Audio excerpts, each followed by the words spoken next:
तो RT coaching classes में आपका स्वागत है। कैसे हैं आप? आई होप अच्छे ही होंगे। पिछले लेक्चर में हमने फूलों की खेती का परिचय क्लास 11th के चैप्टर की स्टडी की थी। आज हम इसी चैप्टर के कुछ बहुविकल्पी प्रश्नों की स्टडी करेंगे। तो चैनल लेक्चर के लास्ट तक बने रहे, और अगर लेक्चर अच्छा लगता है तो मेरे चैनल को अधिक से अधिक लाइक करें, शेयर करें, सब्सक्राइब करें। तो पहला प्रश्न है, रिक्त स्थान भरिए। सबसे नरम और बिना लकड़ी के मुख्य डंठल वाले पौधों को रिक्त स्थान सदाबहार के रूप में जाना जाता है। तो किसके रूप में जाना जाता है? तो आपको इसको सबसे पहले क्या लेना है कि नरम, हम क्या बोलते हैं कि नरम और बिना लकड़ी के डंठल वाले पौधों को, मुख्य डंठल वाले पौधों को सदाबहार के रूप में जाना जाता है। तो क्या बोलेंगे? हरे भरे। क्या आंसर आएगा इसका? हरे भरे, हरे भरे। उसका दूसरा है, पेड़, झाड़ियाँ और बेलें सदाबहार के अंतर्गत आती है। तो कौन सी? क्योंकि पेड़, झाड़ियाँ और बेलें आती है, तो वुडी किसके अंतर्गत आती है? वुडी। फिर नेक्स्ट है, वे पौधे जो एक वर्ष में अपना जीवन चक्र पूरा करते हैं उन्हें के रूप में जाना जाता है। तो किस रूप में जाना जाता है? वे पौधे जो एक वर्ष में अपना जीवन चक्र पूरा करते हैं उन्हें किस रूप में जाना जाता है? तो आपका आंसर होगा वार्षिक, क्योंकि एक वर्ष नाम से पता चल रहा है। तो क्या लिखेंगे? वार्षिक। नेक्स्ट है, ऐसे पौधे जो अपने जीवन चक्र को 2 मौसमों या 2 वर्षों, अब देखो एक वर्ष आता तो हमने क्या बोला था? वार्षिक। वैसे अगर 2 वर्ष आया तो हम क्या बोलेंगे? द्विवार्षिक। कुछ कुछ क्वेश्चन तो ऐसे होते हैं जिसके आंसर क्वेश्चन की लैंग्वेज में ही छुपे होते हैं, बस फ़र्क होता है हमें उन्हें निकालने का। फिर आता है, भारत पुष्प उत्पादों के निर्यात में रैंक पर है। तो कौन सी रैंक पर है? तो ये 14वीं रैंक पे है। 14वीं रैंक पे है। ठीक है, तो भारत पुष्प उत्पादों के निर्यात में 14वीं रैंक पर है। एक घर के अंदर उगने वाले पौधों को डैश के रूप में जाना जाता है। तो एक घर के अंदर उगने वाले पौधों को किस रूप में जाना जाता है? तो हम बोलेंगे एक घर के अंदर उगने वाले पौधों, ठीक है, पौधों को आंतरिक बागवानी। क्या लिखेंगे? आंतरिक बागवानी। आंतरिक बागवानी के रूप में जाना जाता है। फिर नेक्स्ट प्रश्न है, एक गार्डन एक गार्डन का एक अभिन्न अंग एक गार्डन का एक अभिन्न अंग कौन होता है? एक गार्डन का एक अभिन्न अंग कौन होता है? तो एक गार्डन का अभिन्न अंग लॉन होता है। हम क्या बोलते हैं? लॉन गार्डन का एक अभिन्न अंग होता है। फिर आता है आपका नेक्स्ट क्वेश्चन, नर्सरी सामग्री को बहुगुणन और आपूर्ति के लिए होती है। तो क्या होता है? तो पौधरोपण। नर्सरी पौधरोपण सामग्री को बहुगुण आपूर्ति के लिए होती है।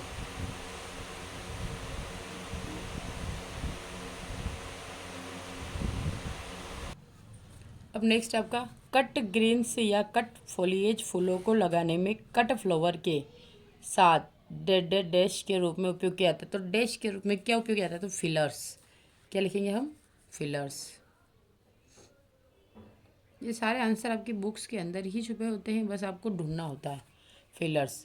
अब आता है आपका बहुविकल्पी प्रश्नोत्तरी।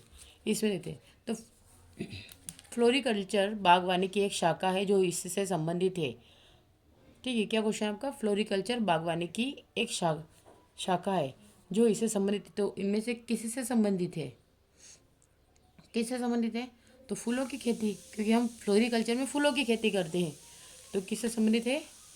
फूलों की खेती से। फिर नेक्स्ट है, कट फ्लावर्स को काटा जाता है। तो कट फ्लावर्स को काटा जाता है डंठल के साथ। ठीक है, कट फ्लावर को कहाँ से काटा जाता है? तो डंठल के साथ काटा जाता है। फिर नेक्स्ट है, राज्य के सर्वाधिक खुले फूल का उत्पादन राज्य है। तो राज्य के सर्वाधिक खुले फूल का उत्पादन राज्य है कौन सा है? तो ये आपका है तमिलनाडु। फिर नेक्स्ट क्वेश्चन, सुंदरता की धारणा और उसकी प्रशंसा का अध्ययन है। सुंदरता की धारणा और उसकी प्रशंसा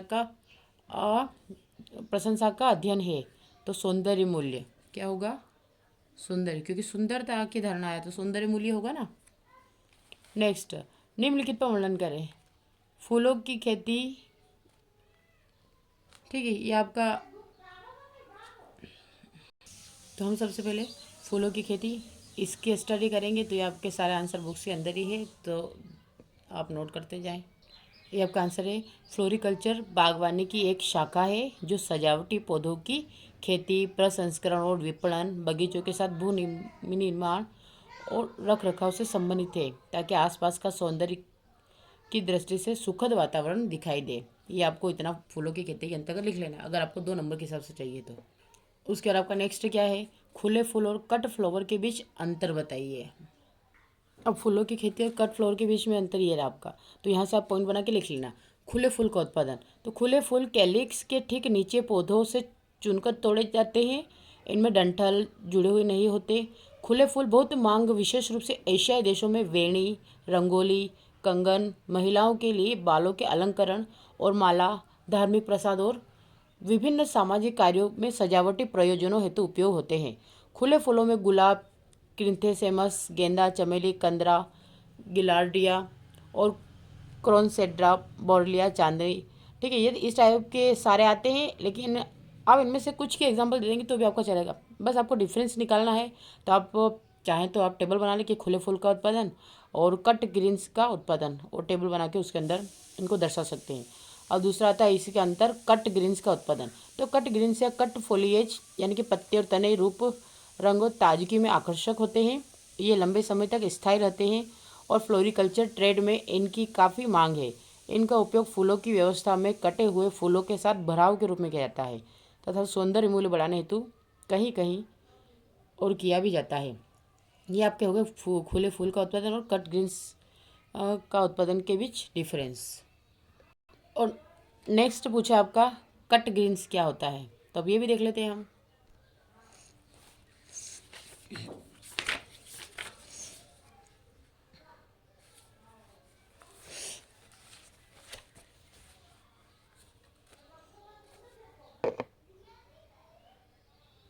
ठीक है, तो ये आपका कट फ्लावर हो गया है। तो अभी हमने देखा था, अब आपने कट ग्रीन्स को भी देख लिया है, क्योंकि कट ग्रीन्स आपसे पूछा था, एक क्वेश्चन पूछा था आपसे कि फुल, ये वाला क्वेश्चन था। क्या क्वेश्चन पूछा गया आपसे कि फूलों की खेती, तो हमने देख लिया। फूल, खुले फूल और कट फ्लावर के बीच अंतर, ये भी देख लिया। और कट ग्रीन, ठीक है। तो अब कट ग्रीन्स भी हो गया आपका ये वाला, तो आप ये यहाँ से इतना इसमें से अपने हिसाब से आप सेट करके लिख दीजिएगा। अब आपका नेक्स्ट आता है कट फ्लावर का उत्पादन। ठीक है, तो कट फ्लावर को डंठल के साथ कट फ्लावर को डंठल के साथ विशेष रूप से वास में लगाने के लिए काटा जाता है। ये लंबे समय तक चलने वाले होते हैं और फूलों के उत्पादों में कुछ विश्व व्यापार का एक बड़ा हिस्सा है।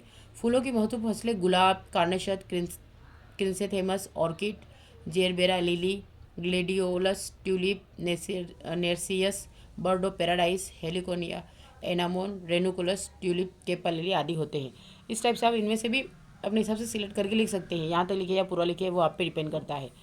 तो ठीक है, ये आपके 3 क्वेश्चंस थे, तीनों के मैंने आपको आंसर बता दिए। अगर डिफरेंस पूछे तो खुले फूल का उत्पादन और कट फ्लावर के बीच में अंतर पूछा है तो ये बता देंगे। और आपसे पूछा कि कट ग्रीन्स का उत्पादन कैसे किया था, इस पर वर्णन कीजिए, तो कट ग्रीन्स के बारे में आप इतना लिख दीजिएगा। अब नेक्स्ट क्वेश्चन पूछा कि आपके विचार में भारतीय फूलों की खेती की क्या संभावना है।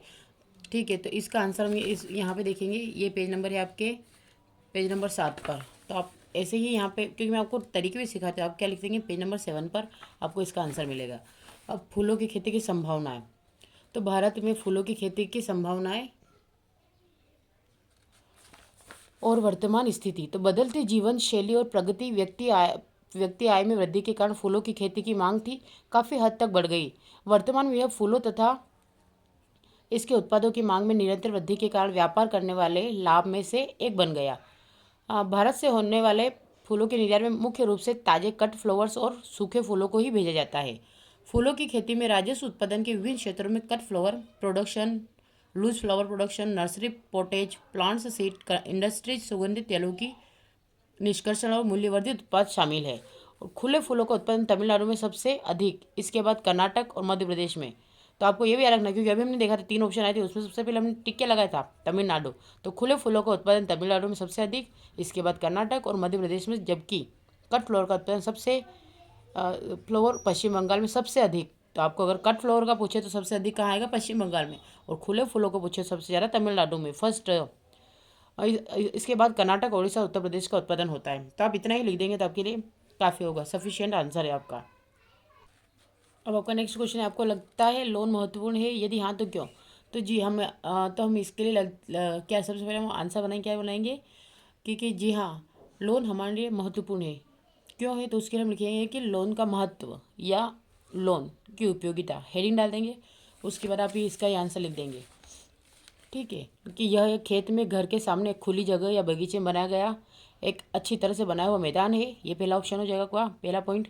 फिर लोन विभिन्न उद्देश्यों और स्वच्छ हवा, तो ये आपका पहला पॉइंट बनाने के बाद दूसरा यहाँ कर लेना कि लोन विभिन्न उद्देश्यों और स्वच्छ हवा और सुरुचिपूर्ण वातावरण प्रदान करने हेतु बनाया गया। फिर तीसरा, एक लोन बगीचे का एक अभिन्न अंग है जो दर्शकों के लिए सुंदर वातावरण प्रदान करता है और मानव शरीर के फेफड़े की तरह इसमें पर्यावरण को ताज़ा ऑक्सीजन उत्सर्जित करता है, ये आ जाएगा। फिर इसमें चौथा है, इसका सौंदर्य और मनोरंजन दृष्टि से बहुत अधिक मूल्य होता है। और पांचवा, लोन संपत्ति के मूल्य में 15 से 20% तक सुधार करते हैं। ये आपके 5 पॉइंट बना लेना, बहुत है। बाकी आप और भी कर सकते हैं, तो वो आप अपने हिसाब से सेट कर लीजिएगा। ठीक है, लेकिन मेरे हिसाब से इतना भी आपका सफिशियंट आंसर है। अब आपका नेक्स्ट 4 क्वेश्चन है, आंतरिक बागवानी क्या है? तो आंतरिक बागवानी को भी आप एक बार देख लेते हैं हम। आंतरिक बागवानी, एक घर के अंदर बढ़ते पौधों को आंतरिक बागवानी के रूप में जाना जाता है। यह न केवल घर के अंदर सुंदर, सुखद और आकर्षक बनाता है, बल्कि हवा की गुणवत्ता में सुधार करता है और एक क्षेत्र ताजगी लाता है। ठीक है, ये आपका आंतरिक बागवानी हो जाएगा। अब पेज नंबर जरूर डालते जाए ताकि आपको अच्छे से याद हो जाए, है ना। निम्नलिखित अलंकरणों में से कोई 2 उदाहरण दीजिए। एक सजावटी झाड़ियाँ, सजावटी पेड़, सजावटी वार्षिक और हर्बेरियस सदाबहार। तो मैं आपको सब बता देती हूँ, आपको इसमें से जो उचित लगे आप वो कर लीजिएगा। सजावटी झाड़ियाँ, ये सजावटी झाड़ियों में आप ये लिख सकते कि इससे जीवन चक्र होता है इसमें। ठीक है, इनमें नरम और सदाबहार मुख्य डंठल वाले पौधे हैं, जैसे कि एल्टुनिया, bird of paradise, geranium, gerbera, हेलोनिया, पेलागोर्नियम, पेरीविंकल पोटरम, सदाबहार, बाल्सम, स्वीट वोयलेट आदि शामिल होते हैं। और ये क्या करते हैं कि सुंदरता के लिए इनका यूज़ किया जाता है।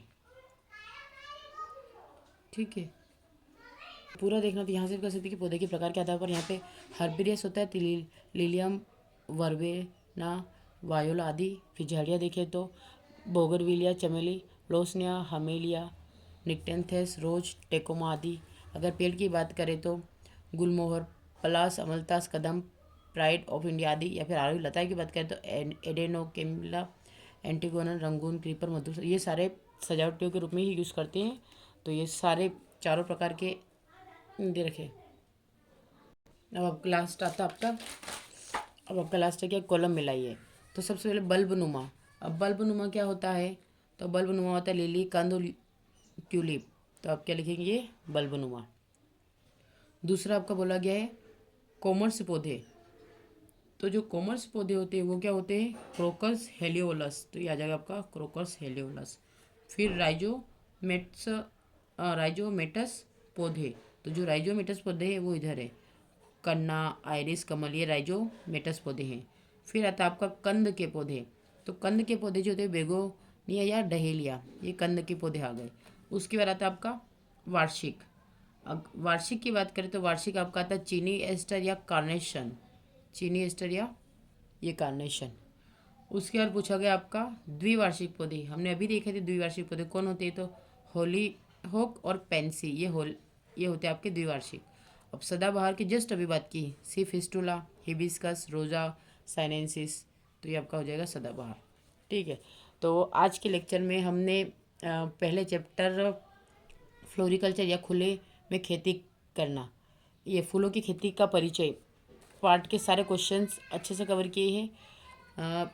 मुझे आशा है कि आपको पसंद आएगा, तो अधिक से अधिक लाइक करें, सब्सक्राइब करें एंड शेयर करें। Thank you for watching.